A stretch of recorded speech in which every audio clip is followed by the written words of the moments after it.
Okay, we're going to start with chapter one because that sounds like it's a great place to start. Let me get my pointer ready. Um, Now, you may, hopefully, you've got the 2021 edition of the Contractor's Manual. There's actually two editions of the Contractor's Manual. I think I explained that in the introduction. But you may be using the 2017 as well. If you're using the 2017, that's okay. But what you're going to have to do is you're going to have to look at the video and you'll see I've made these notes. These notes are where you will find this information in the 2017. It's the same information, they just changed it around a little bit for some reason. But anyway, so we're going to be on page 1.8 if you're in the 2021, and I'm only going to call out the 2021 page numbers from now on. The sole proprietor. I want you to. So this is about your business organization, your business structure, everything about setting up a business and how you get started and what have you. So that's what this chapter is all about. So if you can't find the answer in the key concept of the index, then you're going to understand these types of things are in chapter one. So we're talking about a sole proprietorship being the simplest form of business. Okay. And it's got all its advantages. And one of them is it's easy to create, right? But it also has some disadvantages. All right, so now we're on page 1.1.9. The owner has unlimited personal liability. And in construction, you don't want unlimited personal liability. That's why most people are not sole proprietorships. And then they talk about partnership and what the partnership is. So make sure that you can find that definition there. And it's got, all the things about it, what a partnership should include and what have you. So you may want to make sure that you can find that. As we go on to page 1-10, it talks about a limited partnership. So make sure that you can find that on limited partnership. It talks about how these partners, since it's a limited partnership, they may be immune from some of the things that a regular partner would not be immune to. So there's a definition there, and you have your advantages of your partnership, and you have your disadvantages. So make sure you can find those, and then you have a joint venture. I can tell you, almost every person I talk to says they'll see this again. All right, you'll see this again. All right, so it's a special combination of two or more persons or entities. They're jointly seeking profit in a specific venture. And then it also says something about as we go to the next page, don't forget it does say that the joint venture agreement should be prepared and reduced to writing. It needs to be in writing. All right. Okay, so here we go. We're going to go on to corporation. This is another type of business organization, very common in the construction industry, and it has the advantages of the corporation and the disadvantages of the corporation. And then it talks about your S corp. Okay, your S corp. Now that's what many construction companies are. Sometimes it's known as a pass through, and what have you. Okay, so and it tells us on the next page, on page 1-12, all of the advantages of an S corp. All right, so there you go. Or actually, I believe this is really the limitations. You have to meet these qualifications to be an S corp. All right, so we're going to jump over a couple of pages to page 1-14, and we're going to talk about this fictitious name here. All right, so if you tend to operate, you've got to have under anything other than your own name, you have to apply for a fictitious name. And about 4 paragraphs down, it says if you don't comply, it's punishable. It is a misdemeanor.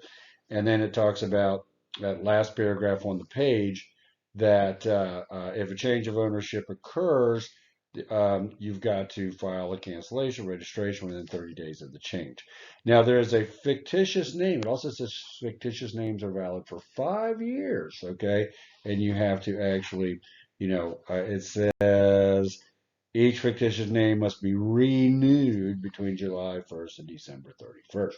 So there you go. A little bit about fictitious names there. And then you've got some forms that you may have to complete as you're getting started in business. So this is on page 1-15. You've got your DR1. application for of your sales tax. Now, most contractors don't collect sales tax. They pay sales tax when they buy, the material, and then they just pass the cost on to their customers, which is fine.